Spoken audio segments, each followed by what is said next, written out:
the counties in our country now are maternity care deserts. And in states that have broad abortion bans, that number soars.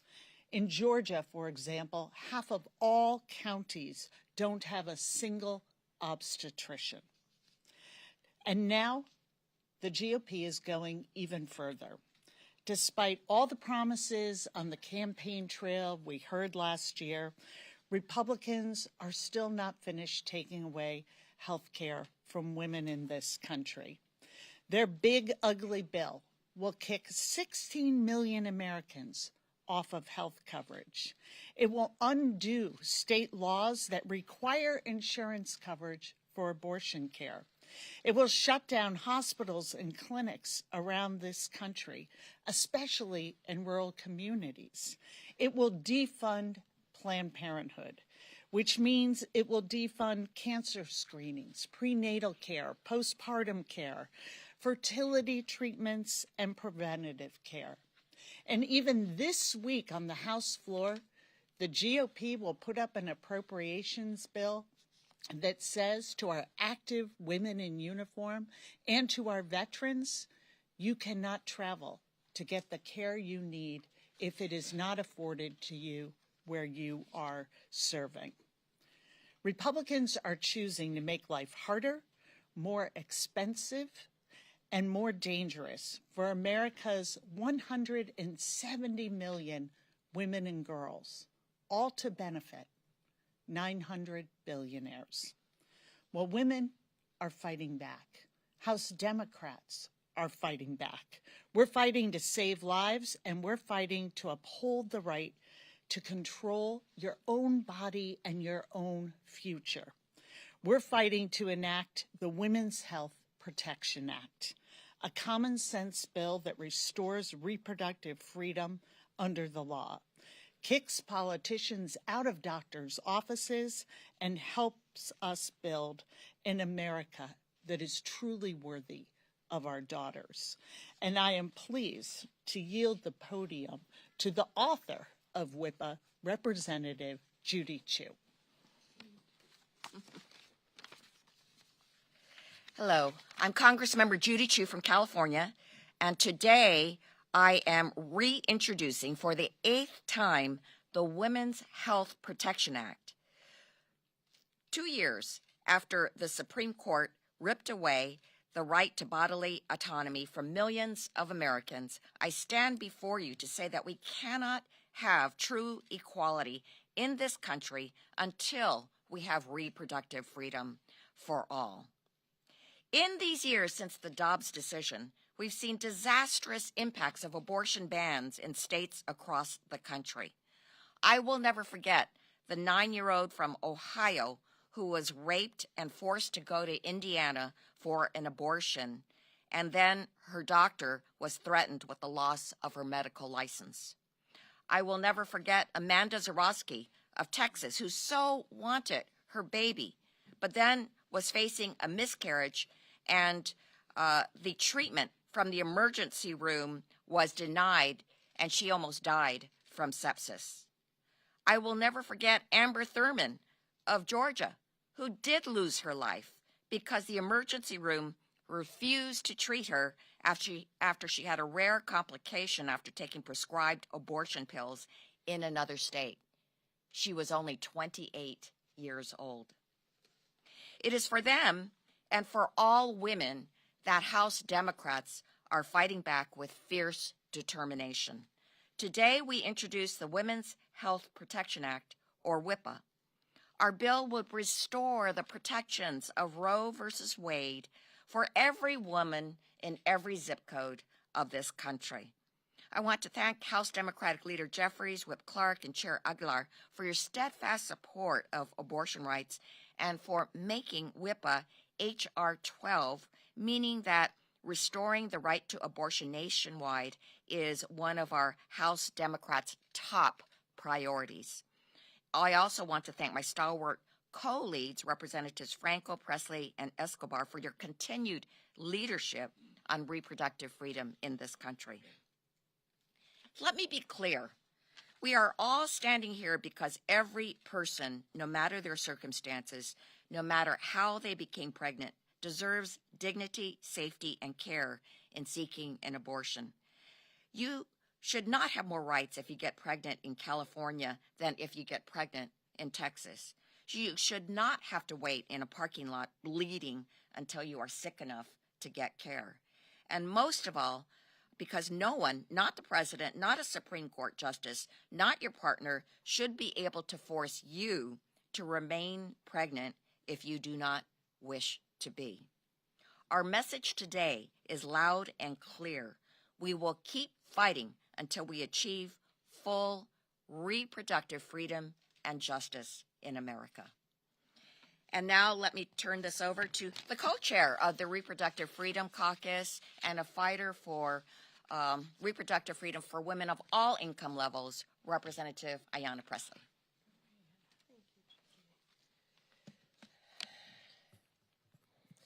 Good afternoon. Thank you to my esteemed colleagues and all of our partners in good. Thank you to the movement. This is really a somber day. You know, this attack on bodily autonomy, on health care, was really the first domino to fall, the first attack in this extremist march towards an abortion ban. And what is that really? A nation of forced birth. A nation of forced birth, while Republicans seek to deny Medicaid and health care when 40% of births are covered through Medicaid. A nation of forced birth when there is already a black maternal morbidity crisis. My grandmother, my father's mother, died in the 1950s giving birth to my father's youngest brother. And in 2025, we still see that black women are still 3 to 4 times more likely to die in childbirth or post-birth and complications. A nation of forced birth without universal child care or paid leave. An administration that's hostile towards the women of this country and working actively to degrade Head Start. A nation of forced birth. 3 years ago, I was in the bleachers at our daughter's 8th grade graduation, filled with immense pride and hope at this milestone that she had achieved. And while at that graduation, learned in real time that Roe had been struck down. And I was immediately filled with dread and a heaviness, sobered by the fact that my daughter would be going to sleep with fewer rights than she woke up with that morning. In the 3 years since, we have heard horrific testimony in this climate of the criminalization of patients, providers, and prescribers, and their loved ones who have been denied care, denied their dignity, and even robbed of their lives. Reproductive freedom, abortion care, health care. This is an issue of consequence to millions in this country. Many have been directly impacted. Lives have been lost. And more will continue to be. Amber Thurman was a 28-year-old mother and a medical assistant. She sought medical care out of state due to an abortion ban, and when she needed follow-up care, she was turned away. A DNC, a standard medical procedure, was discussed and deferred. Amber died on a hospital gurney, leaving behind her 5-year-old son. Adriana Smith was a 30-year-old mom to a vibrant 6-year-old and nurse at Emory Hospital. She was sent home from the hospital without the care she needed. She woke up gasping for air, arrived at the hospital, and shortly thereafter was declared brain dead. The blood clots the doctors had missed had claimed her life. To be a black woman in America navigating our healthcare system so often means to have your pain dismissed, delegitimized, denied, to be gaslit by the healthcare system. Not only was Adriana's pain dismissed and her son robbed of his mother, But all of this is because of an extreme abortion ban in Georgia. The hospital stated that they could not take her off of life support. And because she was 9 weeks pregnant when she was declared brain dead, about a month past a missed period, the hospital would not allow Adriana's family to make sensitive end-of-life medical decisions for her, and the hospital made her body an incubator. This week, baby Chance posthumously came into this world by emergency C-section and remains in the NICU. Adriana's family was finally able to lay her to rest and pick up the pieces as they navigate their deep grief. These stories are chilling, and you'll hear many more of them as there are abortion storytellers making their way through our offices in the corridors of Congress this week. These stories are uncomfortable, challenging all of us to sit in the discomfort so that we never grow complacent or wane in this fight. My daughter asked me 3 years ago, "Why do you always say when we fight, we win?" And I told her, because it's true. And I will not be a liar to my kid. There are those who aim to rob families across this country of essential abortion care in their home communities. And they're complicit in this harm. They're using every tool, the courts, executive actions, and legislation from state houses to Congress, and notably through this big, ugly bill as it makes its way through the Senate as we speak. The cruelty is the point. At this point, Republicans can't deny that they're actually in the business of making people across America sicker, poorer, and more vulnerable. Today, Democrats stand before the American people reaffirming our commitment. I'm so grateful for the steadfast commitment of our leadership. We will use every tool we have to fight for your health care. Abortion care is essential health care. From local mutual aid efforts to fighting like hell in the courts and in the halls of Congress, we won't cede anything because lives depend on it, and your families deserve it. No one should come between a family and their medical providers. As I close, 3 years later, today our daughter is in a couple of days turning 17. She reminds us by the hour. And as we're looking at colleges, one key factor that has shaped her decision is her ability to access health care. Shamefully, that is now a part of our calculus. I want my daughter and all of our children to grow up in a world where they are limitless, where they have every right and freedom that we grew up with and more, where they get the health care they need, and where they can survive a pregnancy if they choose to become parents. And that is why I affirm and believe deep in my bones that these harmful bans and this unjust status quo are not an inevitability, and they are not where this story ends. A more just America is possible. We remain strident in our advocacy that everyone receives the care and dignity they deserve. And with that, I will now turn it over to our indefatigable, exuberant warrior in the work of justice, the chair of the Democratic Women's Caucus, Teresa Leger Fernandez. Thank you, Chairwoman Presley, and to all of my colleagues here tonight. Yes, I am Teresa Leger Fernandez, chair of the Democratic Women's Caucus. Dobbs was the starting shot in a mad rush to restrict women's health care freedoms. And it's heartbreaking because we want women to have freedom. It's heartbreaking because we want women to live. I had an ectopic pregnancy that threatened my life. I was bleeding to death, and I remember painfully the loss of blood, the rush to the hospital, the being on that operating table as the doctors were shouting, "We're going to lose her." Those doctors had to worry about one thing only. Could they save my life? They did not have to worry about whether they would lose their license or whether they would go to jail.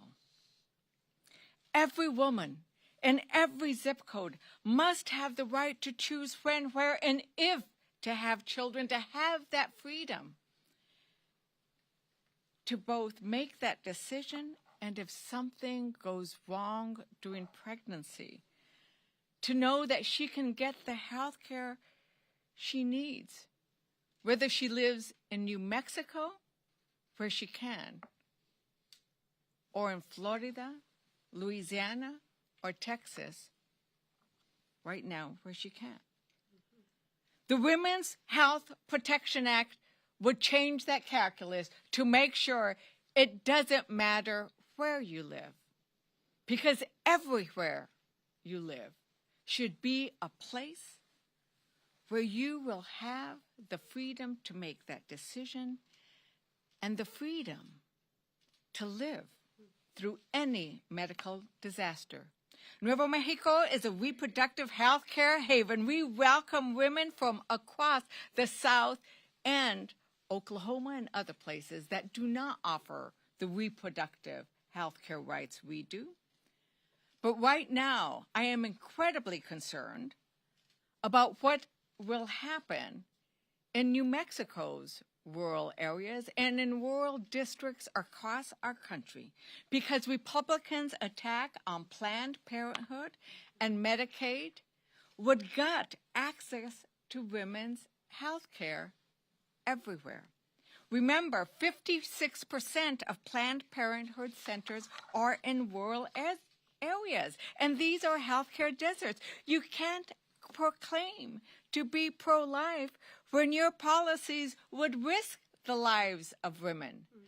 The bad billionaires bill will kill 52,000 people, including many women who are having complications from pregnancy. The Democratic Women's Caucus stands with women and reproductive freedom and with women's right to both decide and to live without fear. I'm grateful to my Democratic Women's Caucus members, those here, Chu, Presley, Escobar, and Frankel, and to our leadership, because they know how to prioritize health care over politics. Next, I want to recognize one of the sponsors of the Women's Health Protection Act, my hermana, Representative Escobar.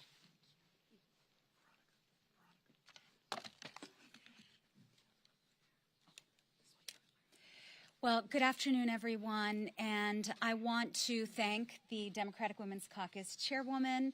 I want to also thank and extend my appreciation to my co-chairs, and I especially want to thank House Democratic leadership. They have been unwavering and unrelenting in prioritizing women's health care. That's the difference between our leadership and their leadership. I also want to take this moment to recognize the millions of American women who have lived through the consequences of Republicans' attacks on women's health care and our access to health care.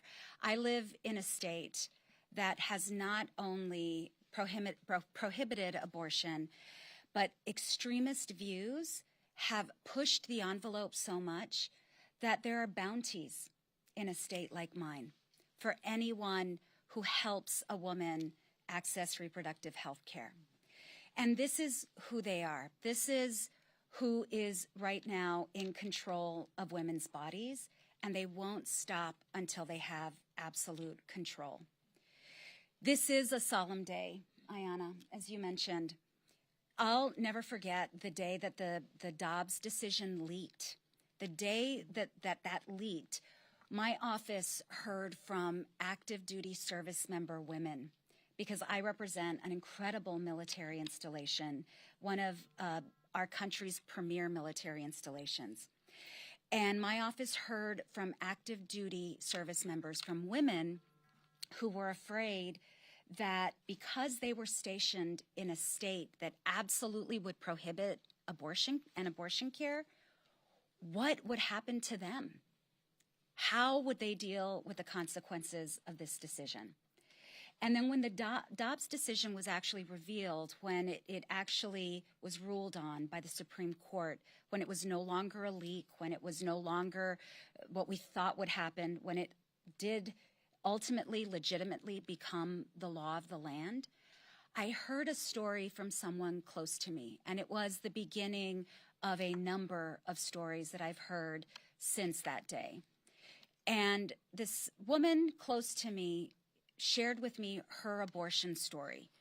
Married, had 2 kids already. She and her husband were delighted and excited about their 3rd baby. They planned for this third baby. They had a room for this third baby. They had a name for their third baby. And in her last trimester, she got the news that no woman who is wanting to grow her family ever wants to hear, which is that carrying this baby to full term would not only endanger the child's life, but would ensure that her 2 children would lose their mother. And she had to make the decision, and thankfully she lived somewhere where there was access, although that access was at a clinic where there were protesters frequently protesting in front of that clinic, judging and yelling at the women entering that clinic, judging and yelling at the doctors who worked in that clinic. And she could not even adequately deal with her grief of having to go through a procedure she never imagined she'd have to go through, all at the same time that she was being yelled at, jeered at, taunted by protesters who felt they knew better than she did. And that's who the Republican Party is today.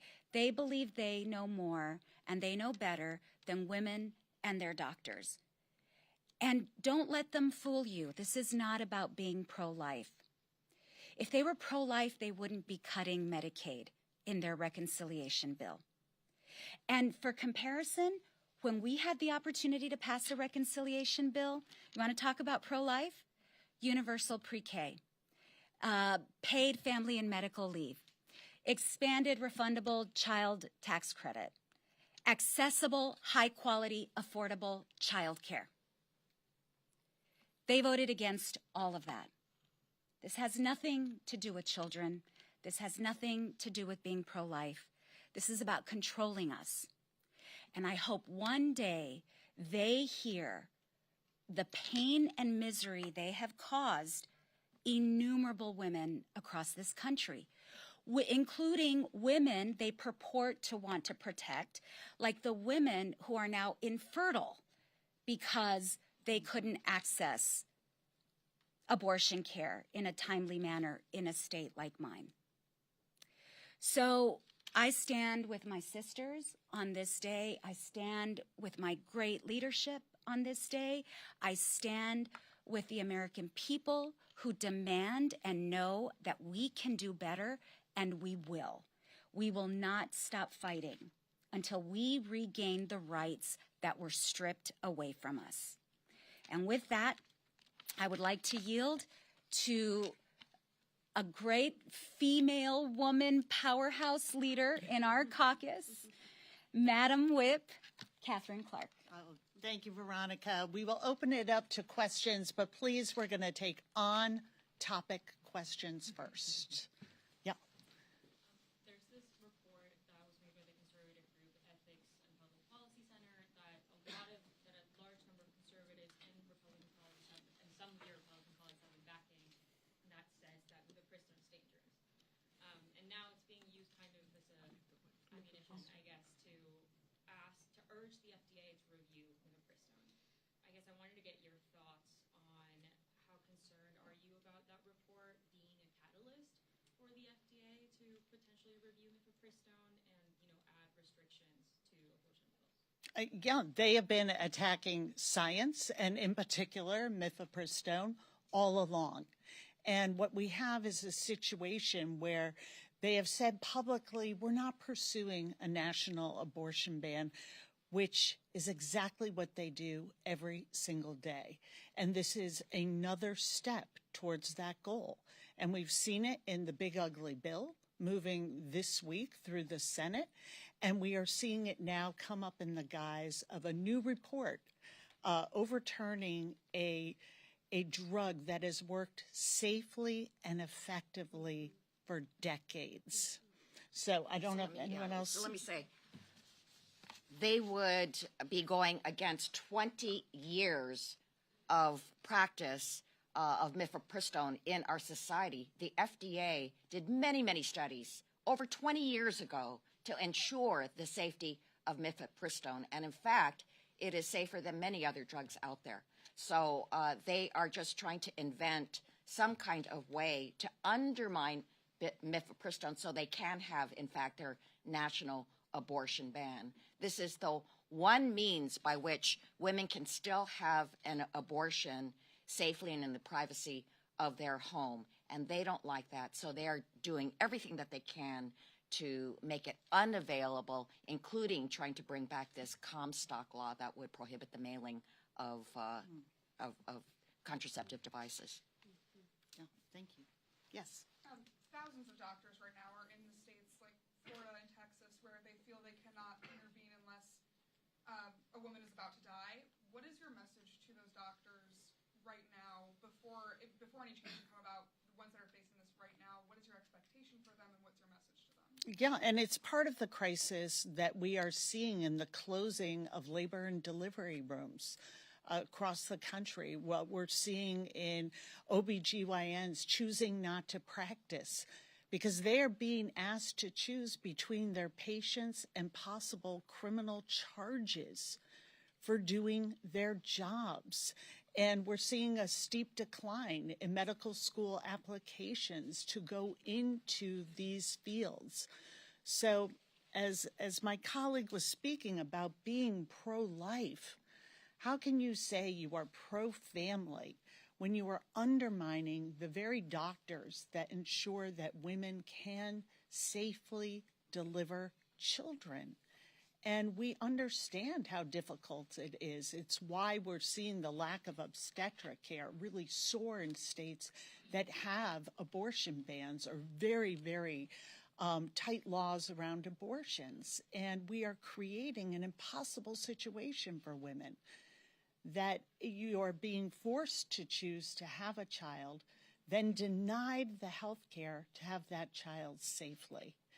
And the cruelty of this, beyond the moral outrage of it, we can't blame doctors for saying this is too hard to practice.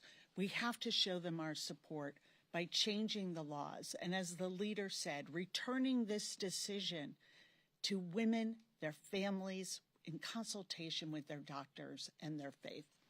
Anyone else? The answer is the Women's Health Protection Act, and we will keep introducing it until we can get it passed by the House, the Senate, and signed into law. Michael. Thank you, Madam Whip. Earlier this month, Southern Baptists voted to call for the reversal of the Supreme Court ruling that legalized same-sex marriage, and they cited the overturning of Roe v. Wade.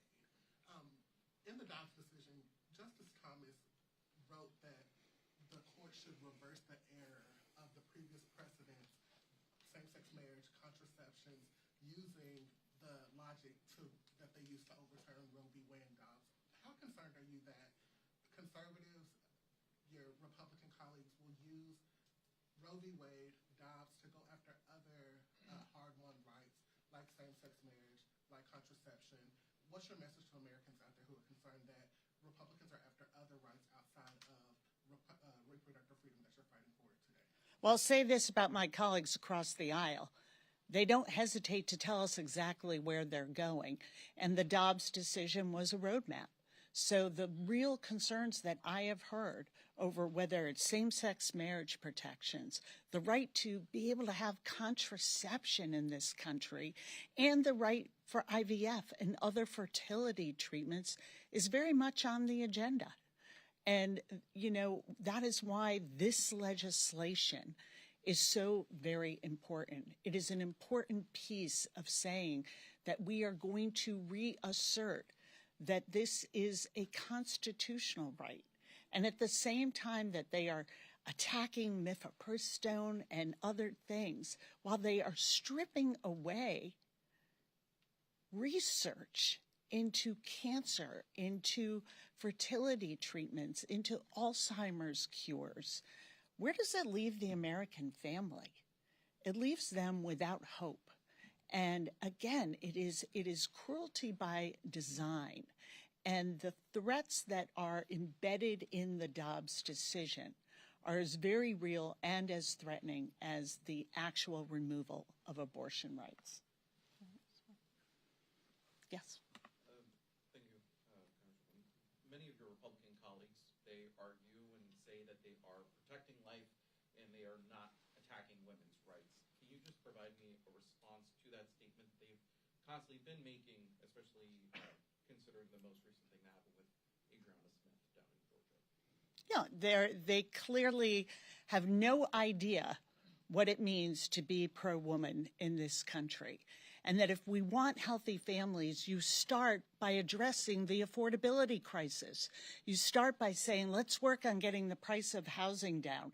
Let's make sure that you have a good public school that you can attend. Let's make sure that your child and the birth of that child, which 40% of which are covered by Medicaid, are insured. And that birth of that child does not force you into medical bankruptcy.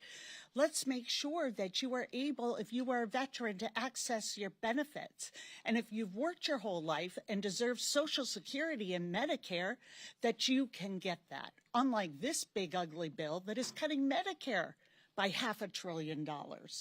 So then we start with the dismantling of women's health care. And everything from cancer screenings that are given by Planned Parenthood that they know full well, 96% of all the services Planned Parenthood offers have nothing to do with abortion, but they are in underserved communities, and they are sometimes that only preventative health care a patient can access.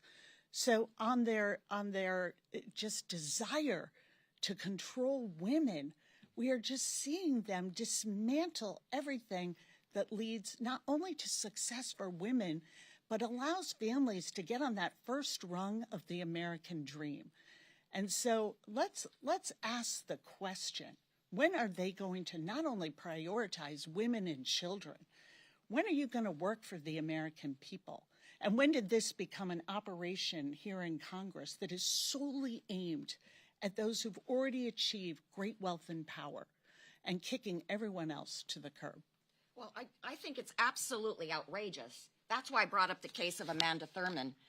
She lost her life because the emergency room would not do a simple procedure that could have saved her life.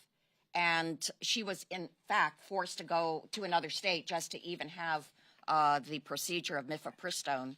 But actually, you think about all the other women whose lives could easily have been lost, especially in Texas. And I want to tell you that I went to Texas and I met a club of women that should never have been in this club, which is the club of women whose lives were endangered because the emergency room refused to take them when they had a life-threatening miscarriage.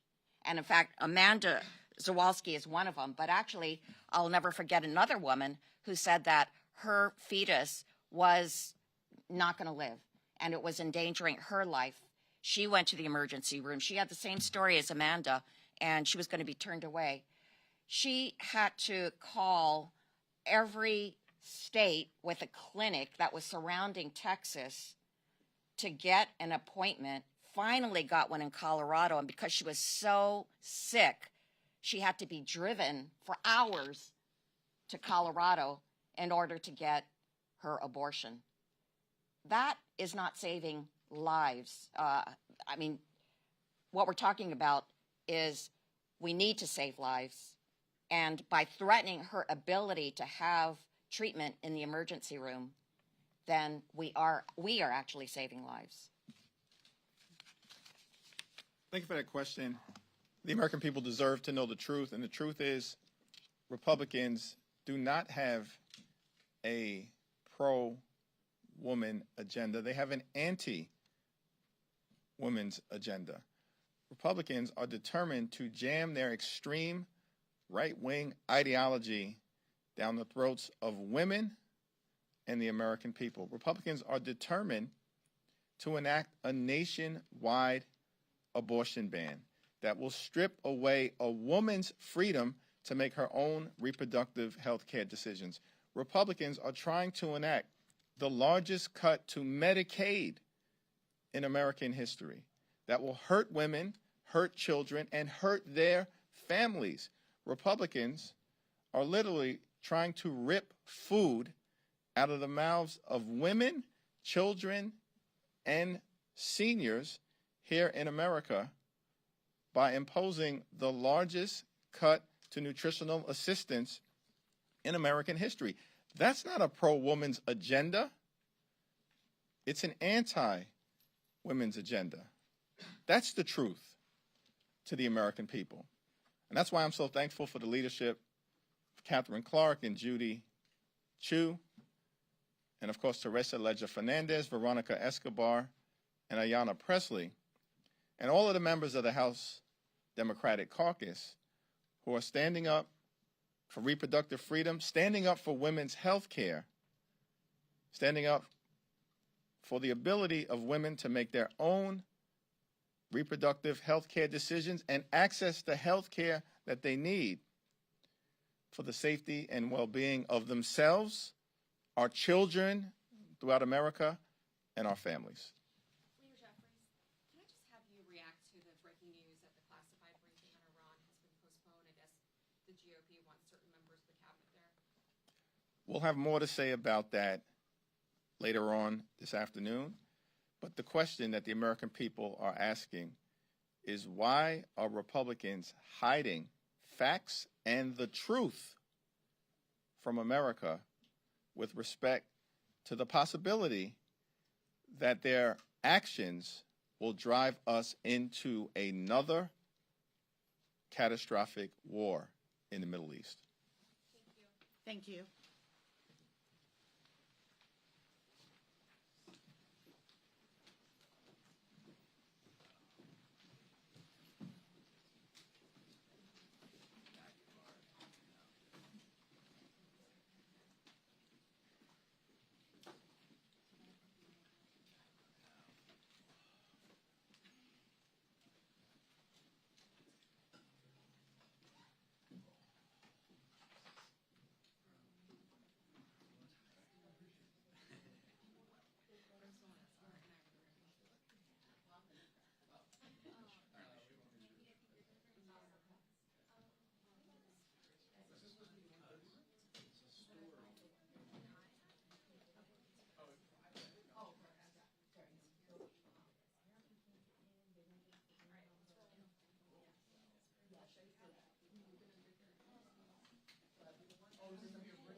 No, I'm taking it off.